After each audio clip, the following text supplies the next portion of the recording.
Hello, everyone, and welcome to another episode of our ongoing series that looks beyond the headlines to uncover what is really happening in Rwanda. I am your host, Denise Zaneza, and it is always an honor to guide you through these vital conversations. Today, we dive again deep into the harsh realities of life under Paul Kagame's regime, a dictatorship often portrayed as a democratic success story, thanks to a powerful and costly PR machine. But behind the polished image lies a very different truth, one marked by human rights violations, political oppression, and a complete shutdown of freedoms that we often take for granted. In today's Rwanda, freedom of speech, freedom of association, and freedom of press are not just restricted, they are non-existent. Professional journalists face systematic repression. They are censored, harassed, silenced, imprisoned, and in some cases killed. Speaking truth to power has become a life-threatening act. To help us unpack this reality, I'm joined by Etienne Gatanazi, a courageous Rwandan journalist now living in exile. His voice, insight, and lived experience are crucial for understanding the dangers of journalism under Paul Kagame's dictatorship. Hello, Etienne. Welcome, and thank you so much for taking the time to be here today. Hello, Denise. Thank you for having me. Thank you. Etienne, as I do with all my guests, before we dive deep into our conversation, could you tell our audience in short who Etienne Gatanazi is? Thank you. Etienne Gatanazi is a 43-year-old man. I'm a journalist. I'm married and I have 3 kids, one boy and 2 girls. And I work for Deutsche Welle, the German international broadcaster. Yes. And I also own my YouTube channel, Real Talk channel. I think some Rwandans already know about it. That's the impression I have, actually. And they know a lot about it. Yeah, some of them do. Yeah. So briefly, that's what I can say about myself. All right. Thank you. Again, I'm very honored to have you on this show. As I mentioned, and as you mentioned yourself, you're a Rwandan journalist, but now you're in exile. And 4 years ago, you decided to put a halt on the show that you have, the Real Talk channel, and you went silent since 2021. And my question to you is, was it because of some threats you got? Was it fear? Was it something else? What really pushed you to pause, and why are you so motivated to return now after 4 years of silence, as you have mentioned on your different social media platforms? Yeah, as you said, Real Talk channel. I came to open this channel back in 2020 in May, and problems started to arise by the time I started political content. Like towards the end of 2020, that's when I started venturing into politics, and that is when actually problems started arising. And I was like, well, I didn't know that problems would go to the level that they started having going to. It's like by the time I started calling in politicians for debate, that is when the image started changing, and I started receiving calls from the police. I started having my family really growing towards me a tough language, like telling me that I had to stop, that it was not the time to start creating problems around because of what I was doing as a journalist. So as time went on, in the second half of 2021, that is when I started thinking of or fleeing Rwanda, because I was Mm-hmm. like, this is not the place where I should be. I should be exercising my profession as a journalist, because if you say you want to be a professional journalist and you want to evolve in Rwanda, uh, thinking that it is possible when you are evolving in politics and when you are not on the side of the government, then you are wrong. And the advice is you rather leave the country if you don't want to finish in prison, if you don't want to at a certain extent also uh, dying. We already have examples of journalists who are killed. It's like in 2022 when I was here in Bonn, I was surprised when in the evening I had to go to read the news, international news, and a friend in Belgium told me that Nwari John Williams had been killed. Mm. So the editor in chief looked at me and she was like, are you sure you will be able to read the news?" Because she could read that my face was disturbed. Of course. Yeah, so that is one of the examples that I can give. You also know other YouTubers, the likes of Karasira, Emable, the likes of Theo of umuavo.com. Yes. Theones This guy, this Nsengimana. guy, this guy is behind bars just for having read a book. So yeah, And that's there's how the also situation is. Chuma Hassan Yeah, Diodon. Yes. yeah, and some of them before I left Rwanda, I left the country when they were already taken to jail. So Mm-hmm. I approached the embassy, the German embassy in Rwanda, in Kigali, and told them that the environment was no longer conducive for me to continue work as a journalist.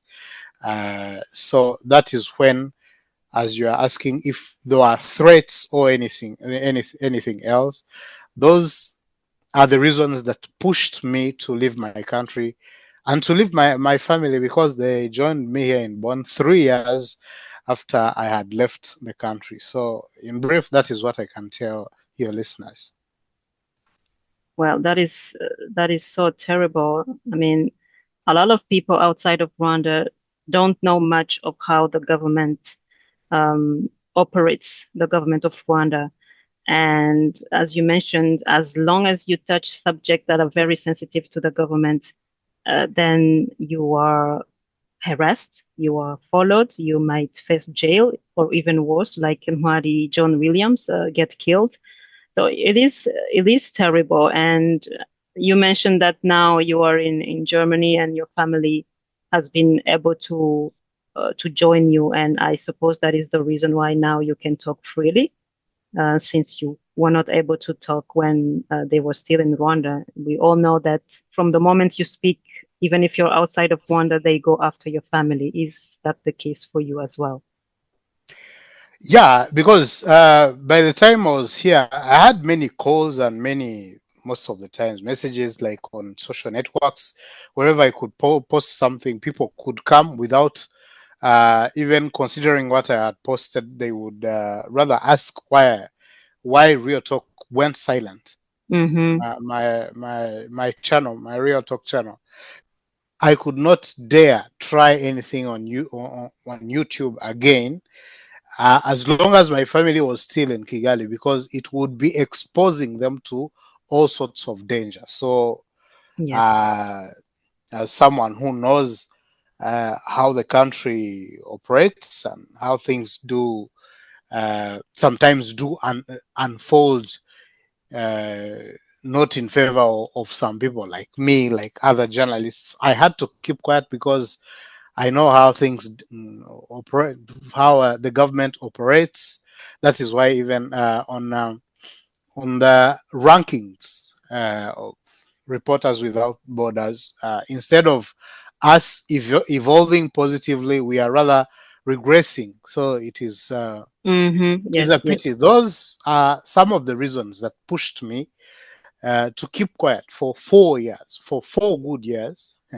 But I also had to talk to the German international broadcaster, my employer, to know when know what time is good for it to restart.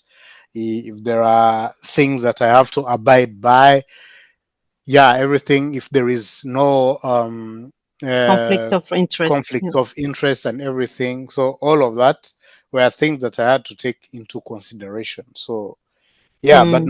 now, fortunately enough, my family is here. Real Talk Channel is here. So everything that belonged to me now is here. Real that Talk is and my that family. is Yeah, yeah, that is wonderful to hear. yeah. Very. Um, And you mentioned the report from Reporters Without Borders.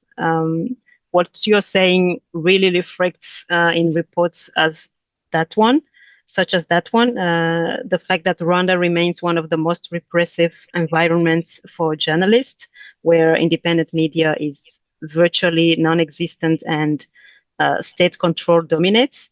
And do you think, from your observation from exile, is it more dangerous to operate in Rwanda as a journalist now than before? Or how do you see it? Yeah, because the government has instilled fear in journalists. Mm-hmm, If I can testify that most of the times I was in the premises of the office mm-hmm, reporting about, or even trying to explain why some content has gone on air on YouTube, why I've decided to interview some people. It means that every journalist says, if Gatanazi has gone through this, mm-hmm. I'm also a candidate. I can also go through what he's going through. So it also goes deep into the society, where we have in Rwanda a principle that your neighbor is also an eye that looks at you without you knowing. If I Yes. try to Mm-hmm. explain, it's Everybody is like, a spy. Yes. yeah, everybody is a spy, and sometimes I even give credit to those who say that Rwanda is the North Korea of Africa. It's Rwanda, it's other countries like Eritrea, it's other countries that in terms of freedoms are evolving negatively, like Burkina Faso, things like that. So I don't really know Rwanda, that has been in some other domains ranked in good positions. Why do we end up finding ourselves in such bad positions? It's like all journalists have to fall into the government propaganda. You are also attacked by your fellow journalists. It's like I've never understood that kind of philosophy where you, when you talk about something, it's like the first person to criticize you or to attack you is a journalist. The people who really understand what we go through in this profession are the ones that that come and start attacking you. If I can read you something quickly, it is something that I posted on Twitter today, and Mm-hmm. A one Rwandan journalist, journalist yeah, a living in Rwandan Rwanda. journalist, yeah, Mm-hmm. yeah, living in Rwanda, and it reads, uh, well, there is some insults that I will not read. He was telling someone that you have no idea about professionalism in media. My dear Gatanazi is a hungry journalist hunting food in Germany. Stop calling him professional. So I was like, well, maybe I'm not professional, but why should you add on my state, my financial state and everything to express, just to express that I'm not professional? Well, Yeah, that is a journalist. So it's pure yeah, harassment. Yeah. yeah, that is an example that I was giving you. Oh, so to cut a long story short, it's like Rwanda has, in a way that I still don't understand, decided to mute whoever sounds critical, whoever says things that are not in the same line as the Mm-hmm. government wants, and well, that Well, always that has always that it has also helped other Africans to see that the country they've been talking about, they've been praising, is not really what they think it is. You know? Well, I'm glad that more and more people are speaking out about what is going on, Yeah. and as you said, fear is really the heart of this Paul Kagame regime. Like they make sure that the whole population lives in fear. Like you said, your neighbor is watching you. Everybody is a spy, works for the government in some kind of way. And I think a lot of Rwandans have understood that for me to survive, I have to fall in line with the government propaganda. I have to fall in line with what the government wants. If because they have seen examples, they have seen your example, they have seen Nwali Williams' example, who has been killed. They have seen Dieudonné Niyonsenga, who's now I think 4 years in prison for nothing. Theonest Nsengimana, all these journalists who are being locked up or being murdered just because they are trying to do their job. Also, YouTubers like Aimable Karasila, like as you said. So there's this kind of installed fear over the whole population. Like you fall in line or you die. You fall in line or you lose everything. You fall in line or this happens or your family doesn't Or survive. even you don't even have to mention Rwandan journalists. For us, we know what is going on in Mm-hmm, Rwanda. But you have already followed some African influencers. I know some guy from Nigeria is a very influential guy. mm-hmm, I think he's a YouTube creator, content creator, something.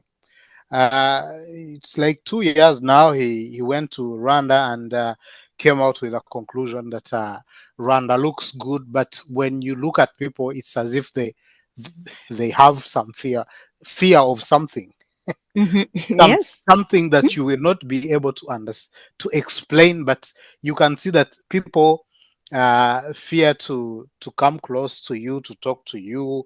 They even think that maybe you are a spy, things like that. And So he's right. Mm-hmm. yeah, he's right. But at some point, he was asked to apologize, what he actually publicly did. But people had already read what he had said, and it is Yes, really a pity for someone to come just first on first sight. What they see, there is fear. Even if the city looks green, everything is good. There is modern infrastructure, but behind that there is fear, and everyone can read it. You will never understand where people call you as a journalist. You go somewhere up country, then mm-hmm. yeah, someone tells you we have maybe shortage of water or something that maybe affects the society. When you go there and as a journalist, the person who called you will tell you, "I'm not the one to speak. Please look for someone else to speak." And you're like, but this is something simple. It is just shortage of water. You are just calling upon the the governing body of that, or the water company or something, that they should come and do something about it. Why should you fear? But they will end up always telling you, "Ah, no, I'm not the one to be interviewed." So you see the level at which things have gone, where even journalists, even if I was talking about sports journalists, when it comes to the way football is managed, for example, it comes at some point where uh, these teams that belong to the Ministry of Defense will never be criticized because Mm-hmm. it's either there are fears that maybe you might be summoned somewhere and be interrogated. So yeah, that's Rwanda, and those are the realities actually. There's this fear that they have put in everyone, that you cannot speak your mind, that you cannot say what is going on. We know we have the example of the people of Kangondo and Kibiraro whose houses were demolished and they did not get proper compensation. And the ones who dared to speak up, some went to prison. Some people lost their minds. Unfortunately, we don't know if everybody has I mean, is able to function now properly in society, because when you lose everything you have worked for your whole life and you were hoping to leave that to your children, it's a trauma that is not easy to to accept or to pass by. And now that we are talking about what is going on inside Rwanda, there's also not only the media that is being censored and controlled, but there's also a lack of open political space. We know that for the moment, Victoire Ingabire is since recently behind bars again for simply wanting to exercise her political rights as the constitution allows it. What do you think, Etienne, about the political landscape and people who are imprisoned on politically motivated charges? Yeah, as we are talking about how there is lack of press freedom in Rwanda, it also goes with like whatever comes to freedoms of expression, it Mm-hmm. comes also to political rights, to lack of political space. It's like people are silenced. You recently followed in the news the death of a general in prison just for having said once in a bar that our man is finished. Mm-hmm. It was his point of view. We don't who we, I don't, for me personally, I don't wish bad to the president of Rwanda. After all, uh, he does his things on his way. But what if someone, when someone says our man is gone, is finished, why should it be a problem? That is an example that I'm It's giving. not. It's not a crime. It's It's freedom not of a crime. speech. Yeah. It's not a crime because it's like you will never understand. So if we even go to like Ingabire's case, everyone, analysts, maybe for us, we are not lawyers, we don't know about what is going on, but we follow as journalists. And Mm-hmm. you hear when analysts in the field of the judiciary talking, you feel that there is something that is politically motivated. It is a Yes. trial that is politically motivated. A case out of nowhere comes in the middle of nowhere, and Ingabire finds herself in today she's in jail. She's in jail for among the reasons why she's in jail. It's like those attacks that happened 5 years in Chinigi. If you see, we have followed President Kagame in different speeches. When a president always threatens to throw someone back into prison, you're I like, think I think there you're are like, many. There are very few presidents, sitting presidents, who are capable of, who dare threaten people in public on national television. I think he's one of the very few, and it sends a very chilling message to the rest of the population. And you have noticed that from the moment the president Paul Kagame talks about someone, that person is like, he's labeled or she's labeled like, you don't exist anymore, like your life is over. That should not happen anywhere in any democratic country. It it is just should it very wrong. shouldn't it shouldn't be the Rwanda these people wanted, like Rwandans wanted. It's like after what had happened with previous regimes, maybe I'm not going into comparison, but these people came and told us that they had come to liberate us from a dictatorial regime of President Habyarimana. But Hmm. at the end of the day, what we are experiencing is almost the same as what they used to tell us in stories, that it used to be a repressive state. There was no political space in the country, that it was a single party ruled state. Everything, like many things that now we are seeing, because we also know that the ruling party today in Rwanda is at the helm of everything in the country. So Mm-hmm. I'm like, what is the difference? Because if we have people who are in jail, and most of the times they're in jail because the president said at the end of the day you will find yourself back where you belong. Things like we will put you where you belong. That is crazy. Where why should a Rwandan belong to a prison cell?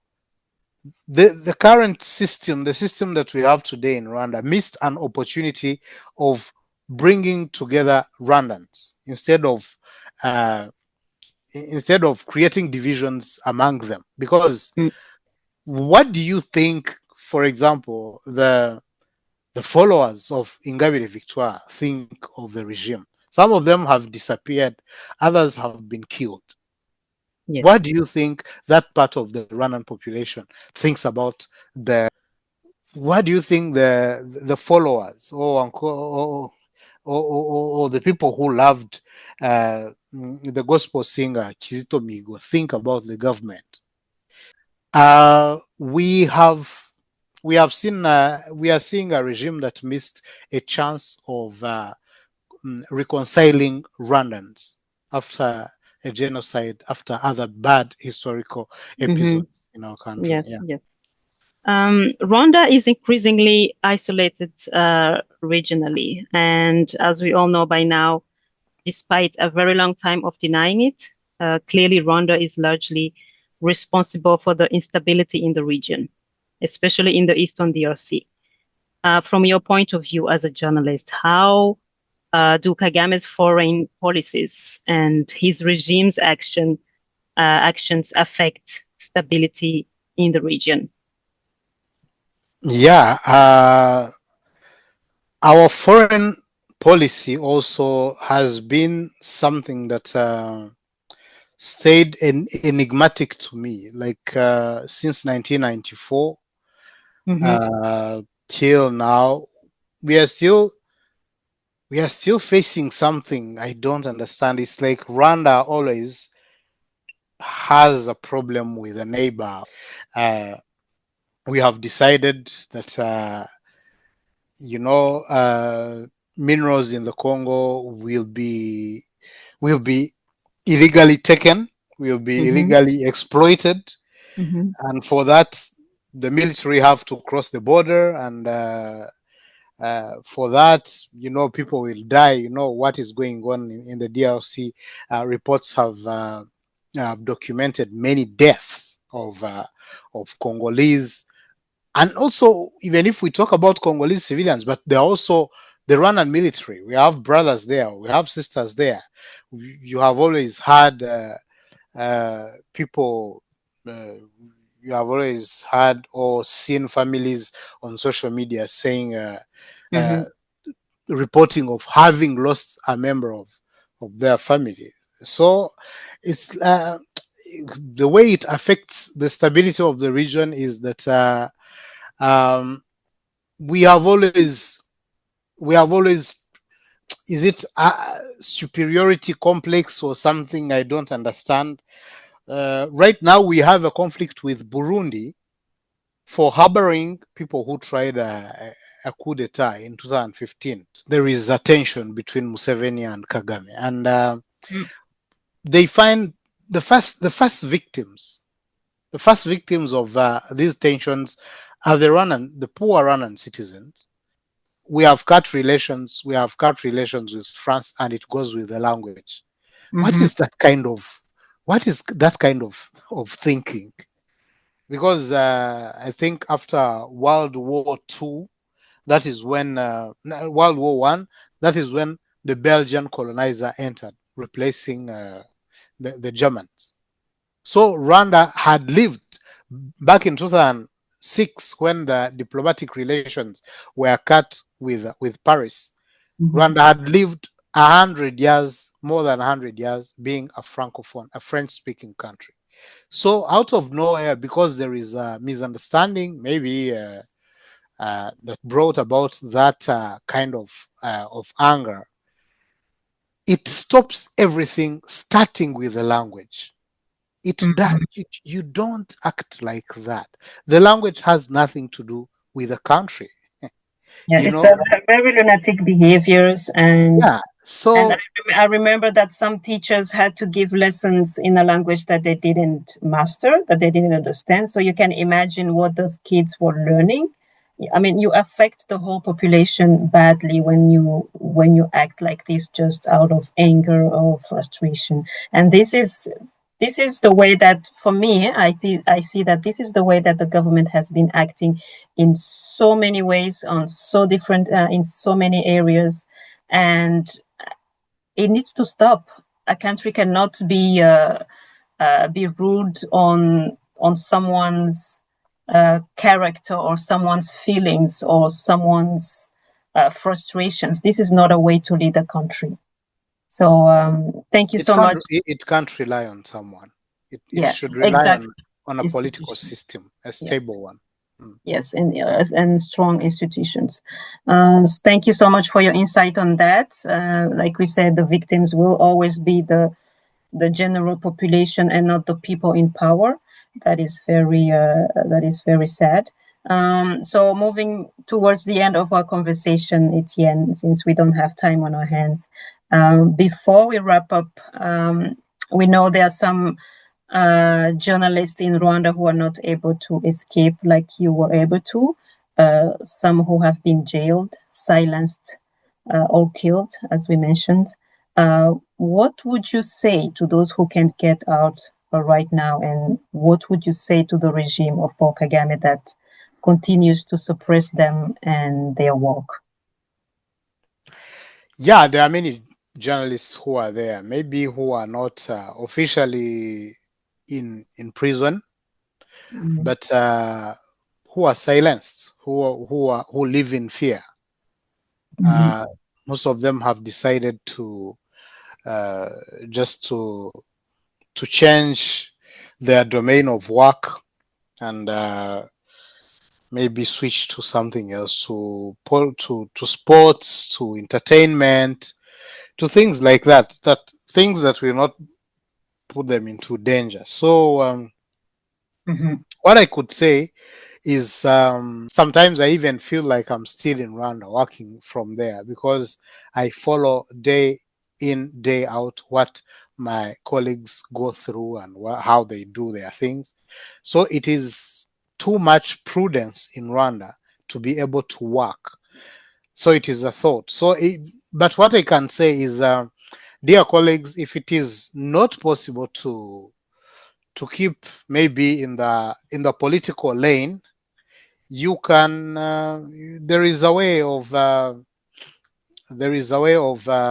looking into social stories, trying to see what Rwandans are going through in a daily basis, and try not to irritate the government. But as we wrap up, also, Denise, I would also like to tell the government that we want to see you evolve positively. I think Rwandans, mostly journalists, have had enough of the way things are being done in our lovely country. Everyone would like to go back and work from their country, but at some point you find yourself in this kind of situation where people have decided to flee their country. So the government has room for change. All right. That's a very positive note to end our conversation. Thank you so much, Etienne. You're welcome.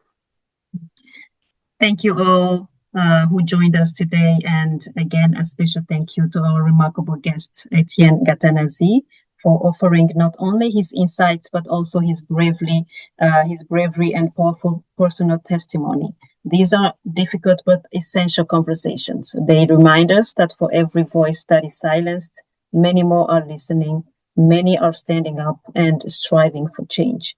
As we say in Kinyarwanda, Imana ifasha uwifashije. God helps those who help themselves. So let that be a call to all of us. If you believe in democracy, in dignity, in the rule of law, then now it's not the time to look away. We must reject complicity through silence. We must raise our voices, speak truth to power, and stand in solidarity with those who cannot speak freely. Until next time, take care, and thank you all for listening. Thank you very much.